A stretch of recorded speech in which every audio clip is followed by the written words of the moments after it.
Herzlich willkommen zu einer weiteren Folge Lasst uns lesen. Wir machen weiter mit den Heldenlieder. Das Nibelungenlied von Emil Engelmann für das Deutsche Haus.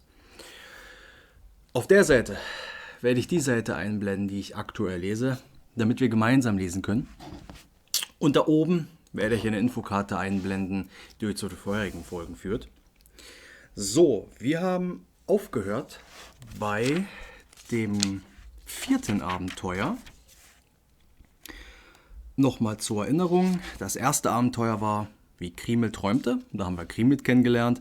Dann im 2. Abenteuer, wie Siegfried erzogen war, da haben wir Siegfried kennengelernt. Im 3. Abenteuer haben wir miterlebt, wie Siegfried nach Worms kam. Und im 4. Abenteuer, wie Siegfried mit dem Sachsen stritt und er sie alle mit einem Streich weggerotzt hat.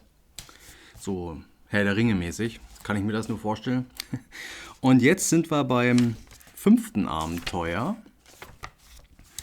Und das heißt, Moment, die Seiten sind natürlich alles noch nicht mehr so die jüngsten hier. 5. Abenteuer. Wie Siegfried Kriemhild erstmals sah. Man sah nun täglich Helden herziehen an den Rhein, die bei den Hofgelage gern wollten Gäste sein. Und die um dessen Willen herkamen in das Land, da bot man ihnen Rosse und zierliches Gewand.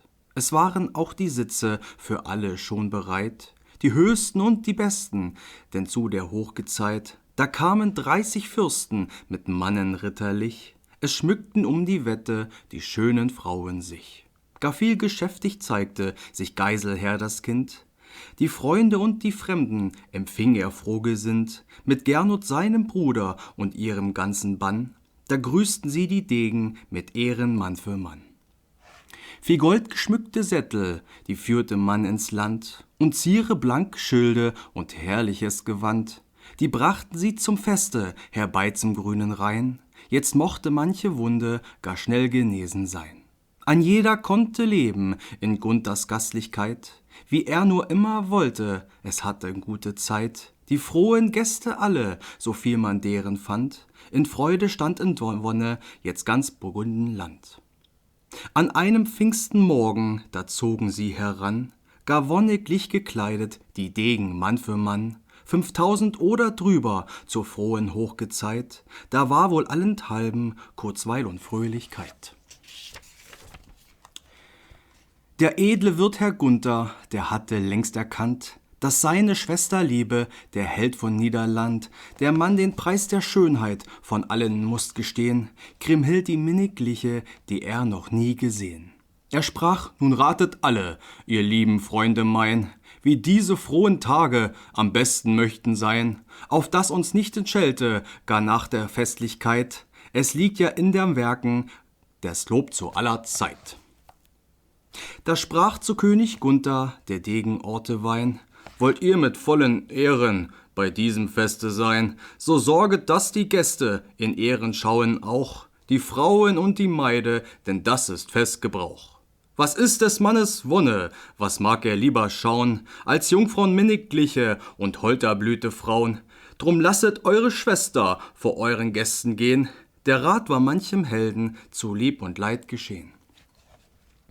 Da ließ der reiche König mit seiner Schwester ziehen, erlesene Degen 100 der jungen Königin, zum Dienst und ihrer Mutter, sie trugen Schwert zur Hand, das war das Hofgesinde in dem Burgundenland. Frau Ute war die Reiche, zum Feste bald bereit, sie hatte schöne Frauen erkoren zum Geleit, wohl 100 oder drüber, die trugen neu Gewand, und auch Kriemhilden folgten viel Mägdlein aus dem Land. Es kam die Minnigliche, sowie das Morgenrot, erscheint aus trüben Wolken, da schied von Gram und Not, er die sie treu im Herzen getragen all die Zeit, er sah die Herzgeliebte in ihrer Herrlichkeit. Von ihrem Kleide strahlte gar manche lichte Stein, ihr rosenrotes Antlitz, das gab so holden Schein, was einer wünschen möchte, jedweder mußt gestehen, dass er auf weiterer Erden nichts Schönres je gesehen. Gleichwie der Mond der Lichte vor allen Sternen steht, des Scheins so rein und lauter aus dunklen Wolken geht, stand sie im Licht im Glanze vor allen andern Frauen, den Sturmes kühnen Helden ein Wunder anzuschauen. Es hielten Kämmerlinge ihr frei des Weges Bahn, doch allenthalben drängten die Helden sich heran. Es wollte jeder eilen, dass er die Holde säh. Herr Siegfried war im Herzen bald wo, bald wieder weh. Er dacht bewegten Mutes, wie kam mir je in Sinn, dass ich dich minne wolle, du hehre Königin. Doch müsste ich dich meiden, so wär ich besser tot. Sein lichtes Heldenantlitz ward bleich bald und bald rot. Der edle Sohn Sieglindens, so wunderherrlich stand, als wäre er entworfen von eines Meisters Hand. Auf einen Pergamente, man musste sich gestehen, dass man noch keinen Helden so schön wie er gesehen. Da sprach zum König Gunther sein Bruder Gerenot: Ihm, der so gute Dienste dir und dem Lande bot, dem musst du, lieber Bruder, vor all den Recken hier auch Preis und Ehre bieten, ich rat's in Treuen dir. Heißt du den Helden, edlen Helden, zu unsere Schwester gehen, dass ihn das Mägdlein grüße, ist also es geschehen, dass sie, die nie noch Helden, gegrüßt den Gruß ihm heut, so ist er uns gewonnen, glaub mir's für alle Zeit. Des Königs Magen gingen, wo man den Helden fand. Sie sprachen zu Herrn Siegfried, dem Gast aus Niederland: Der König will erlauben, dass euch soll er geschehen. Kriemhilde soll euch grüßen, wollt ihr zu Hofe gehen. Da war ob dieser Meere der Held gelt gar erfreut. Nun trug in seinen Mute er Liebe ohne Leid, dieweil er schauen sollte, Frau Utens schönes Kind.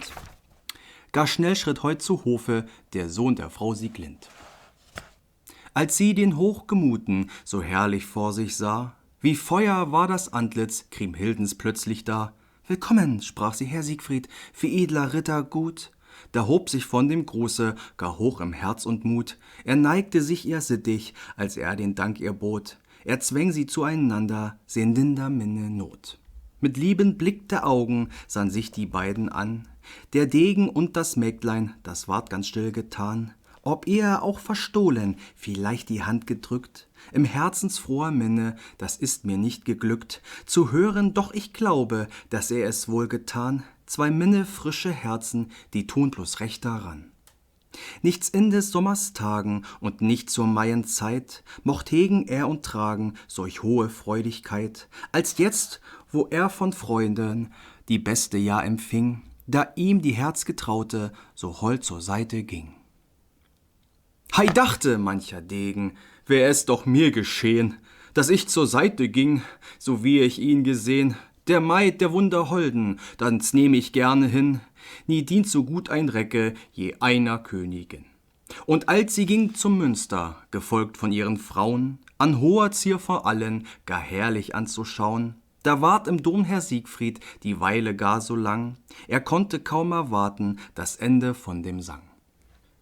Als nun sie vor das Münster mit ihren Frauen trat und wiederum mit Grüßen er sittsam war genaht, da erst begann zu danken ihm inniglich die Maid, dass er für ihre Freunde so kühnlich stand im Streit. Nun lohnt euch Gott, Herr Siegfried, so sprach das schöne Kind, ihr habet es verdienet, dass hold euch Recken sind, im guter Mannes Treue, wie alle sie gestehn, da zwang es ihn die Traute gar herzlich anzusehn.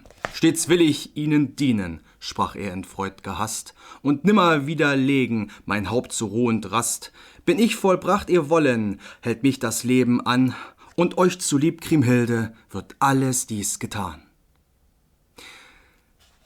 12 Tage nacheinander nahm man das edle Paar, Herr Siegfried und Kriemhilden stets beieinander war. Sie durfte all die Zeiten zum Königshofe gehen, dem Helden kühnen Gaste war dies zulieb geschehen. Und Freude nur und Wonne und lauten Jubelschall vernahm man alle Tage vor Königs Gunthers Saal. Sie fochten mit den Schwertern und schossen manchen Schaft, des Königs Gäste zeigten da alle ihre Kraft. Nun war von seinen Wunden der König lüde Gast, derweilen auch genesen durch gute Pfleg und Rast, und wollte jetzt zum Frieden gern bieten seine Hand.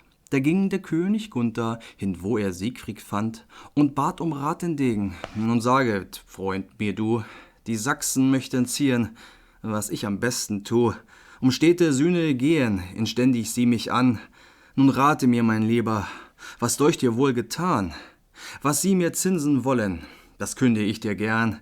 500 Rosses Lasten, Gold bieten mir die Herren, für einen steten Frieden und ihrer Freiheit an. Da sprach der edle Siegfried, das wäre nicht klug getan. Ich rate, dass ihr sie ledig von hinnen lasset ziehen, nur dafür, dass die Recken sich hüten für dir hin, als Feinde euch zu reiten in das Burgundenland. Lasst Sicherheit euch geben durch ihre Königshand.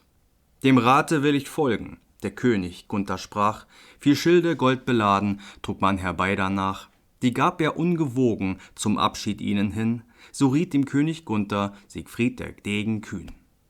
Voll Dankes nahmen Urlaub die Sachsen nun zur Stund, und auch die Gäste schieden jetzt aus dem Land Burgund. Sie traten Abschied nehmend zu der Frau Ute hin, und gleich so auch zu Kriemhild, der holden Königin. Die wollten auch von dannen Siegfried der Recke gut, ihm war nicht sollt ihm werben, wonach ihm stund der Mut. Der König hörte sagen, das bleibt nicht länger mehr, da trat er zu ihm mit Bitten den jungen Geisel her. Wohin, sagt an, Herr Siegfried, wohin denn eilet ihr? O, höret meine Bitte, bleibt bei den Recken hier, bei Gunther, unserem König, am schönen grünen Rhein. Hier sind viel holle Frauen, wo mocht's es besser sein? Da sprach der edle Siegfried, so lasst die Rosse stehen. Von hinnen wollt ich reiten, nun aber lass ich's gehen. Trag nur hinweg die Schilde, heim wollt ich in mein Land, doch nun bat mich mit Bitten Herr Geiselher gewandt. Und so verblieb der Recke, in Worms den Freund zulieb. Ihm war in keinem Lande, wo er auch immer blieb, sowohl als hier geworden, und davon dies geschah, weil er nun alle Tage Kriemhild die Holde sah. Um ihre Schönheit willen er einzig Jahr verblieb, mit mancher Kurzweil fröhlich man sich die Zeit vertrieb. Bald zwang ihn ihre Minne, die schuf ihm schwere Not, durch sie erlitt der Kühne den jämmerlichen Tod. Oh, seht ihr das? Ich krieg Gänsehaut, weil das einfach so, das war's für heute. Ich hoffe, das hat euch bis hierhin wieder gefallen. Und dann sehen wir uns wieder bei dem nächsten Mal. Bye. Korrekt, lasst uns lesen. Bis zum nächsten Mal. Macht's gut. Tschüssi.